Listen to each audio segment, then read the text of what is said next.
എല്ലാവർക്കും നമസ്കാരം. പുതിയൊരു വീഡിയോയിലേക്ക് സ്വാഗതം. കേരളത്തിലെ പ്രമുഖ മാധ്യമങ്ങൾ മുക്കിയ മറ്റൊരു വാർത്തയാണ് ഞാൻ നിങ്ങളുമായിട്ട് ഷെയർ ചെയ്യാൻ പോകുന്നത്. ഈ സ്ക്രീനിൽ കാണുന്ന പിക്ചർ ഉണ്ടോ? ഈ പിക്ചർ ഡിസംബർ 6-ാം തീയതി ശിവസേനയുടെ ഉദ്ധവ് വിഭാഗം മഹാരാഷ്ട്രയിലെ എല്ലാ പ്രമുഖ പത്രങ്ങളിലും ഈ കൊടുത്തൊരു പരസ്യമാണ്. ഈ പരസ്യത്തിൽ പറയുന്നത് എന്താണെന്ന് വെച്ച് കഴിഞ്ഞാൽ, ബാബറി മസ്ജിദ് പൊളിച്ചത് ഞങ്ങളാണ്, ആ പൊളിച്ചവരെ കുറിച്ച്, അത് ചെയ്തവരെ കുറിച്ച് ഓർത്ത് ഞങ്ങൾ അഭിമാനിക്കുന്നു എന്നാണ്. ശരിക്കും ശിവസേനയെ കൊണ്ട് ശിവസേന ഉദ്ധവ് വിഭാഗത്തെ ഇങ്ങനെ ചെയ്യാൻ, ഇങ്ങനെ ഒരു പത്രപരസ്യം ചെയ്യിപ്പിക്കാൻ പ്രേരിപ്പിച്ച ഘടകം എന്താണെന്ന് നോക്കാം. കുറച്ച് ദിവസം മുന്നെയാണ് മഹാരാഷ്ട്രയിൽ ഇലക്ഷൻ നടന്നത്. ശരിക്കും 20 സീറ്റ് കൊണ്ട് തൃപ്തിപ്പെടേണ്ടി വന്നു ഈ ശിവസേനയുടെ ഉദ്ധവ് വിഭാഗം. ആ മഹാരാഷ്ട്രയിൽ നടന്ന ഇലക്ഷന് മുന്നേ ശിവസേന ഷിൻഡെ വിഭാഗം പറഞ്ഞത് എന്താണെന്ന് വെച്ച് കഴിഞ്ഞാൽ, ശരിക്കും ഈ ഇലക്ഷൻ ജനങ്ങൾ തീരുമാനിക്കും, യഥാർത്ഥ ശിവസേന ആരാണെന്ന് ജനങ്ങൾ തീരുമാനിക്കുന്ന ഒരു തെരഞ്ഞെടുപ്പായിരിക്കും ഇത് എന്നാണ് ശിവസേനയുടെ ഷിൻഡെ വിഭാഗം പറഞ്ഞത്.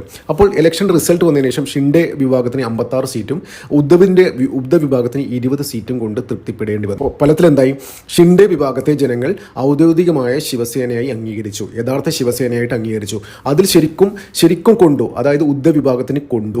സ്വന്തം കാൽച്ചുവട്ടിലെ മണ്ണ് ഒലിച്ചു പോകുന്നത് കൊണ്ടാണ് ശിവസേനയെ ഇങ്ങനൊരു പത്രപരസ്യം നടത്താൻ പ്രേരിപ്പിച്ചത്. നമുക്ക് ശരിക്കും ചരിത്രം പരിശോധിക്കാം.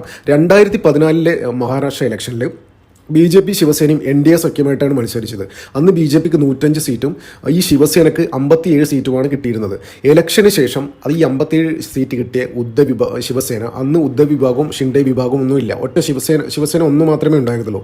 അന്ന് ശരിക്കും ഇവർ BJPയുടെ അടുത്ത് പറഞ്ഞു, ഞങ്ങൾക്ക് മുഖ്യമന്ത്രി സ്ഥാനം വേണം, ശിവസേനക്ക് മുഖ്യമന്ത്രി സ്ഥാനം വേണമെന്ന് പറഞ്ഞു. BJP പറഞ്ഞു പറ്റില്ല, ഞങ്ങൾക്ക് 105 സീറ്റുണ്ട്, അപ്പോൾ ഞങ്ങൾക്കാണ് കൂടുതൽ സീറ്റ് കിട്ടിയത്, ഞങ്ങളാണ് സ്വാഭാവികമായിട്ടും മുഖ്യമന്ത്രി സ്ഥാനത്തിന് അർഹർ എന്ന് അന്ന് BJP പറഞ്ഞു. അപ്പോൾ അന്നും ഫട്നാവിസ് തന്നെയായിരുന്നു കേട്ടോ മുഖ്യമന്ത്രി സ്ഥാനാർത്ഥിയായി വന്നിരുന്നത്. പക്ഷേ ഇലക്ഷന് ശേഷം ഇവരുടെ ശിവസേനയുടെ മട്ടും ഭാവവും മാറി.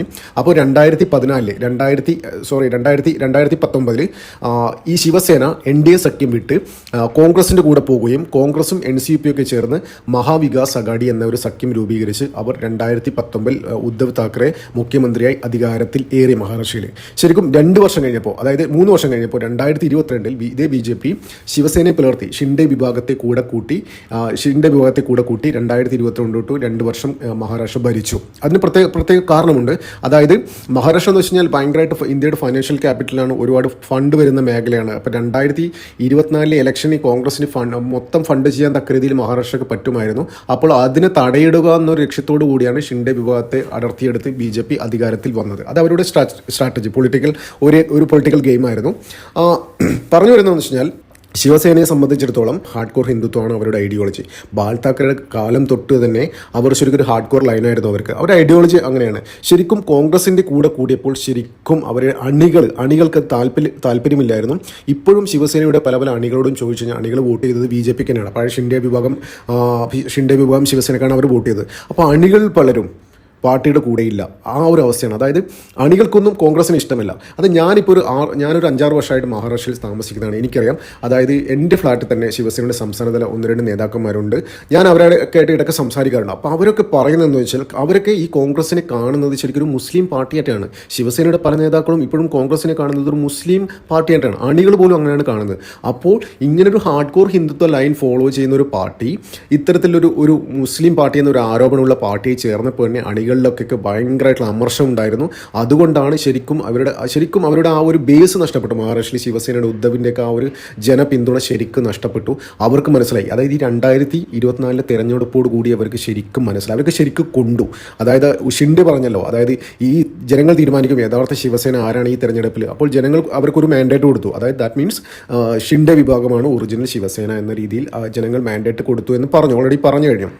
അപ്പോൾ അവർ ശരിക്കും കൊണ്ടു.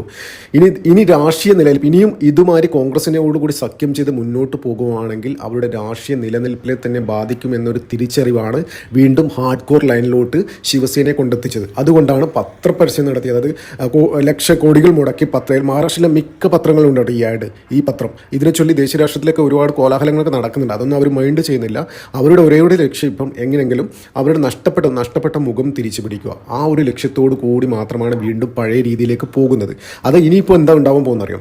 അതായത് ഈ ഒരു പത്രപരസ്യത്തിന് ശേഷം ഈ ഇന്ത്യ മുന്നണിയിലെ, അതായത് മഹാരാഷ്ട്രയിൽ സമാജ്വാദി പാർട്ടിക്ക് 2 MLA-മാരുണ്ട്. അവർ ഈ സഖ്യം വിട്ടു. ഒഫീഷ്യലി ഈ സഖ്യത്തിൻ്റെ കൂടെ കൂടാൻ പറ്റില്ല എന്ന് പറഞ്ഞ് അവർ സഖ്യം വിട്ടു. അത് ദേശീയ തലത്തിൽ ഇന്ത്യ മുന്നണി, സമാജ്വാദി പാർട്ടി ഇന്ത്യ മുന്നണി വിടുമെന്നൊക്കെ ഉള്ള കാര്യം നമുക്ക് കണ്ടറിയേണ്ടിയിരിക്കുന്നു. അത് നോക്കാൻ വരുന്ന ദിവസങ്ങൾ പുറത്തു വരും. ഒരു ഒഫീഷ്യൽ തീരുമാനം വരും. ഈ ഒരു ഹാർഡ് കോർ ലൈൻ ഉള്ള ഒരു പാർട്ടിയുടെ കൂടെ കൂട്ടുന്നത്, മുന്നണിയിൽ കൂട്ടുന്നത് അവർക്ക് എത്രത്തോളം അവരെ എഫക്ട് ചെയ്യുമെന്ന് നമുക്ക് കണ്ടറിയേണ്ടിയിരിക്കുന്നു. അപ്പോൾ അത് അവർ ബാധിക്കുന്ന SP സംബന്ധിച്ചിടത്തോളം അവർക്കൊരു മുസ്ലിം ബേസ് പാർട്ടി, മുസ്ലിം വോട്ട് ബാങ്കുള്ളൊരു പാർട്ടിയാണ്. അപ്പോൾ ഇന്ത്യ മുന്നണിയിൽ നിൽക്കുന്നത് അവർക്ക് അപകടമായിരിക്കും. അതായത് 2027 UP-യിലൊക്കെ ഇലക്ഷൻ വരാൻ പോവാണ്. അതൊക്കെ മുന്നിൽ കണ്ട് ചിലപ്പം അവർ സഖ്യം വിടാനുള്ള സാധ്യതയുണ്ട്. ശരിക്കും ഫലത്തിൽ കോൺഗ്രസ് ഇവിടെ ഒറ്റപ്പെട്ടു വരികയാണ്. ഈ ഇന്ത്യ മുന്നണിയിൽ ഒറ്റപ്പെട്ടു വരികയാണ്. അതായത് ഇനിയും എന്താ പറയുക, കൂടുതൽ ഹാർഡ് കോർ ലൈനിലോട്ട് പോയില്ലെങ്കിൽ, അതായത് പഴയ പ്രതാപത്തിലേക്ക് തിരിച്ചു പോയില്ലെങ്കിൽ ശിവസേനയ്ക്ക് ഉദ്ധവ് വിഭാഗത്തിന് ഇവിടെ പിടിച്ചു നിൽക്കാൻ പറ്റില്ല. തൻ്റെ രാഷ്ട്രീയ അസ്തിത്വത്തിൽ തന്നെ ഇല്ലാതാവുന്നൊരു തിരിച്ചറിവ് തന്നെയാണ്. ഇനിയും വരും ദിവസങ്ങളിൽ കൂടുതൽ ഹാർഡ് കോറായ വിഷയങ്ങൾ അവർ ഉന്നയിക്കും. പല പല പ്രസ്താവനകളും നമുക്ക് പ്രതീക്ഷിക്കാം. എന്തിന് ഉദ്ധവിൻ്റെ വായിൽ നിന്നും, അതായത് മകൻ ആദിത്യ താക്കറയുടെ വായിൽ നിന്ന് പോലും നമുക്ക് പ്രതീക്ഷിക്കാം അത്തരത്തിലുള്ള വാക്കുകൾ. അവർ ലക്ഷ്യം വെക്കുന്നത് വെച്ച് കഴിഞ്ഞാൽ ഇനിയും കോൺഗ്രസിൻ്റെ കൂടെ കഴിഞ്ഞ് കഴിഞ്ഞാൽ, അതായത് അവർ ശരിക്കും ശിവസേന ഇല്ലാതാവും, BJP അവരെ വിഴുങ്ങും എന്നറിയാം. അതൊക്കെ മുന്നിൽ കണ്ടിട്ടാണ് വീണ്ടും പഴയ പ്രതാപത്തിലേക്ക് തിരിച്ചു വരാൻ അവർ ശ്രമിക്കുന്നത്.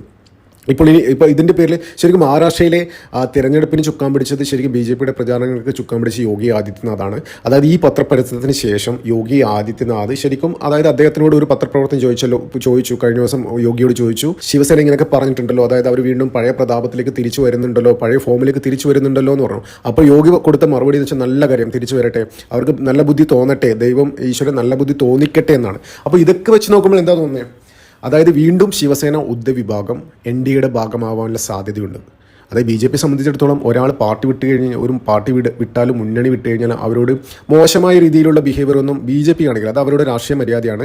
BJP-യായിട്ട് ആരും ഒരു മുന്നണിയിൽ നിന്ന് ഒരു പാർട്ടിയോട്, ചെറുകിട പാർട്ടിയായി പോലും 10 അണികളുള്ള ഒരു പാർട്ടിയായി പോലും അവരോട് സ്വയം ഇറങ്ങിപ്പോവാൻ പറയില്ല. അവരെല്ലാവരും ഇൻക്ലൂസീവായിട്ട്, ഒരു മുന്നണിയാകുമ്പോൾ എല്ലാവരും ഇൻക്ലൂസീവ് മൈൻഡ് സെറ്റുള്ള ഒരു പാർട്ടിയാണ് BJP. ആരും അവരായിട്ട് ഇറങ്ങിപ്പോവാൻ പറയാറില്ല.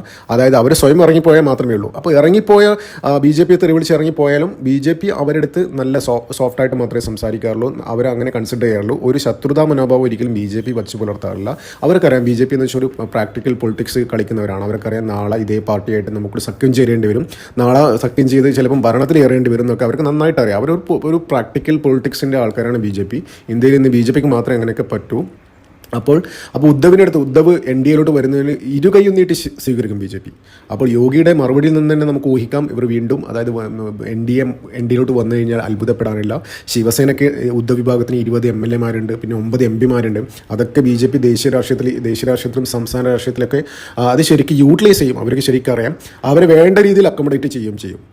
അതായത് പ്രാക്ടിക്കൽ പൊളിറ്റിക്സിൻ്റെ എല്ലാ വശങ്ങളും BJP ഉപയോഗിക്കും. അപ്പോൾ ഈ ഉദ്ധവ് വന്നു കഴിഞ്ഞാൽ BJP-ക്ക് അത് മുതൽക്കൂട്ട് തന്നെയാവും. എന്തായാലും മഹാരാഷ്ട്ര ഇലക്ഷന് ശേഷം ദേശീയ രാഷ്ട്രീയത്തിൽ എന്തൊക്കെയോ സംഭവവികാസങ്ങൾ അരങ്ങേറുന്നുണ്ട്. കോൺഗ്രസ് ശരിക്കും ഇന്ത്യ മുന്നണിയിൽ ഒറ്റപ്പെട്ടു. ഇനി എന്താ ഉണ്ടാകാൻ പോകുന്നത് വെച്ച് കഴിഞ്ഞാൽ, ഇനി കുറേ ഇലക്ഷൻ വരാനുണ്ട്. 2025 ഡൽഹിയിൽ, ബീഹാറിൽ ഇലക്ഷൻ വരാനുണ്ട്. 26 അസമിലും കേരളത്തിലും ഇലക്ഷൻ വരാനുണ്ട്. 27 UP-യിൽ ഇലക്ഷൻ വരാനുണ്ട്. 28 ഗുജറാത്ത്, രാജസ്ഥാൻ, മധ്യപ്രദേശ്, അങ്ങനെയുള്ള ഹിന്ദി ഹേർട്ട്ലാൻഡിൽ നടക്കുന്ന തെരഞ്ഞെടുപ്പുണ്ട്.